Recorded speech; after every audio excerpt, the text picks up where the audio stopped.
Mootiin saafaa jabaa akka barmeelii sibiilaa akkamitti akka itti miicamu ilaaluu barbaadan viidiyoo kana. Assalaamu alaikum warahmatullaahi wabarakaatu. Ashama harka fuunee Oromoo kiyya guutuu jirra jirtu amantiif kutaan osoo waliin qoodini sagaleen hormaa laallee xiqqoo yoo isin jeeqe isin dhageessisuu barbaada. Sababbiin isaa bishaan shaa jedhu kanatti nutti tole. Baga jirtan amantiif kutaan osoo waliin qoodini har'a saafaa akka barmeelii guddaa kana yookiin ammoo hedduu ulfaata garuu ajaa'iba viidiyoo waan hundaa xiqqaa godhaa furdaa qal'aa furdaa godha ajaa'iba diimaa gurraacha godhee gurraacha diimaa godha kanaafi viidiyoon dhaabbataan isaa waan guddina isaa yookiin jabina isaa agarsiifneef amma karaa salphaa ta'eef haala salphaa ta'een isin agarsiisuu barbaada. Tokkoffaa irratti bishaan itti guuttadhe uffata baay'ee miicaa turre garuu ammoo dhugaa rabbi dubbachuuf anillee miicanne akkuma miicine jechuudha akkuma carraa maatii guutuu miice maaliif saafaa kana hin waraabne akkasuma ammoo namoota hedduutu order godhatee bitataa jira amanuuf jechuudha akka amantanii fi viidiyoo kana keessatti normaala gad isinii dhiisaa jira maa jechuun bakka natti tolee normaalallee akka dhageettanii fi argitan barbaade sagalee irratti isinii qabaa jira waan ta'eef ala argootti taphatte si bakka saamunaa fi dhiirazaan ala razaan lakka ala argootti taphatina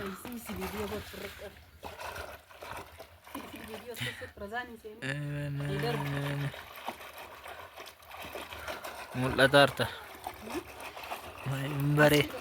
hin bareedne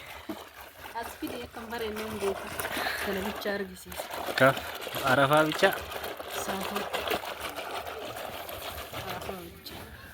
kanaafi erga laargoo kennatti naqannee laargoo kanarrallee waan isinii jedhutu jira laargoon kun foolii isaallee baay'ee gaariidha uffatallee minni miidhagsaa foolii bareedaa kennaafi akkasuma immoo hanga takka ni qulqulleessa laargoo kanaan hoomacheessine yookiin ammoo tuyyuu boodasanii saamunaa itti rigna jechuudha namootiin maatii keessanii order gochuu barbaadan laargoo fitanii saamunaa akkasuma wantoota barbaadanillee ramadaana kanaa wal qabsiiftanii heloo jechuun kootta saafaa akka barmeelii namoonni hedduun barmeelii sibiila biyya keessa nagaafataa turtan kaduraanii jira jettanii ni jira wanni hin jiru garuu saafaa kanayyuu jabeessanii akkuma barmeeliitiif fidanii nu waan guddas tahee xiqqaa haaluma kanaan dhiinnee jechuun warri dhiiraa dhiitanii itti nuu miicanii asiin durallee gubbaa dhaabadhee sin agarsiisee jira ammallee ammootuyyuu yeroo miicinu kunoo kallattiidhaan qabadhee isinii dhufeen viidiyoo uffata miicuu waraabuyyuu waan jechuun yeroo dhugaa rabbii isinitti himaan qabu. Guyyaa har'aa jechuudha guyyaan har'aa alhada yookiin ammoo tuyyuu dilbata sababbiin isaa irra utaalaa jira sirriitti jechuun maaliif ani viidiyoo beeksisuuf saafaa kana waraaba jennaaniin irra utaalaa hincabu isa dhugaan laalla jabinna akkasii kanaafi wanni inni ta'u cabu tokko illee hin jiru haga barbaadan itti miicuu taanii waan namni irra utaalu jira miti maaliif jennaaniin dhugaa rabbii dubbachuuf irra utaalu odoon tahin itti miicannaa akka humni keessan danda'etti barbaadan lukaan barbaadan harkaan ama kunneen maggaarrajoota jechuun uffata qaata miicanii geessine isin agarsiisaa uffata irratti kanaafi saafaan akkaataa barmeelititti jechuudha barmeelii namoonni barbaadanii barmeeliin garuu zaagullee danda'a garuu rakkoo takka hin qabu filannoo keessanii barmeelii sibiila yookiin saafaa sibiila barbaadanii akkanuma immoo isa guddaa kana barbaadanii filannoo keessanii namoonni biraa hedduun jechuudha kalara biraatiin wal keessa qaajjattu jira tokko miti jabinni isaa inni kuni kanuma kanaa gadii xiqqaan ni jira guddaan ni jira kan isin hubachiisuu barbaadu inni kun kanuma kalarri biraa mootu faafrikaa yookiin shariikaa kanaa miti isinii galee ni laafa kanaa hin jabaatu kanaafi wanni ani isinitti himuu barbaadu kalarri tokkicha yoo ta'e isuma kana tahee xiqqaa barbaadan ni jira garuu ammootu kalarri biraallee ni jira jabinni immoo kanaa miti akkuma saafaa ID yookiin ammoo kama duraan isin beeytanii sanii isiniin jedha kanaafi uffata hedduudha ni miicamaa ni xuraayaa biyya keenya keessatti jechuu yeroo ammaa keessattuu namni hojii qabu hojiif walii gadi waan deemtaniif hedduu miicanni jabaata sababbiin jechuudha asitti maggaarrajoota hin ulfaata waan ta'eef viidiyoo irratti qaachuu mala dubartittiin beeytanii harkaan miicuun xiqqoo uffata baay'ee miicaa oolanii ni ulfaata akkasii kanaaf hordoftoota fi kabajamtoota kiyya isin jaalladhaa hundi keessanuyyuu namoonni viidiyoo kiyya jaalattan akkasuma ammoo ilaaluu fi akkasuma wantoota hedduu jechuudha viidiyoo kiyya keessatti yaada naa kennitan nama gammachiista viidiyoon kee namatti tola galatoomiyoonni jettan chaalenjii bishaan ji'a tokko ol nurraa baddee har'a xiqqoo nuu dhiftee kun uffata kana mara miicannee alhamdulillahi rabbil alamin maaliif jennaan bishaan hin dhuftu sinii galee bishaan hedduu bakka jechuun dhugaa rabbii hedduu nama dhiba shamarran keenya jechuudha. Yeroo hundaa kanallee sanillee isiniin jedhaa oola warroonni mee mana ijaarattanii manni keessan isinii geeffamee jedhe roottoon gugurdaan adiin tokko jechuudha. Guddaan isa bishaan torbaan isin danda'u yoo bishaan illee ji'a turseette isin danda'u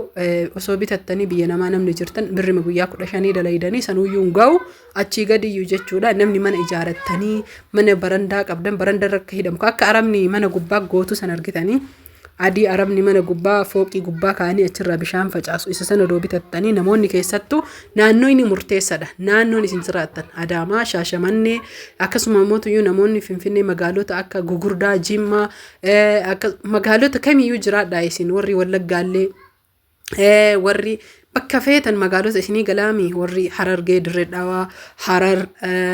bakka barbaadan mana qabaannaniin birri xiqqishuudha isa san guddaayyuu gootanii odoo bitattanii bareeda isa maleellee xiqqicummaan amma ijoolleen bitataa jirtu litira abbaa 400 ka 500 ni jira guddaan jechuu guddaan sadarkaa qaba tokkoffaa jira lammaffaa jira ka Keeniyaatu jira Keeniyaa kan dalagama jechuudha bareeda baay'ee bareedaadha keessi isaa leezariidha furdaadha adagaa hedduu danda'a kanaaf hordoftoota fi kabajamtoota kiyyaa bishaan yoo baddee hedduu jechuudha nama rakkistii uffata miicuu waan hedduu waan faayidaa bishaanii kan edheesinitti himu dhugaa rabbi kama argeetu beeka namoonni biyya keessaa biyya alaa turtanii biyya galtan ni beeytanii bishaan baay'ee nama rakkistii yeroo nama jalaa baddee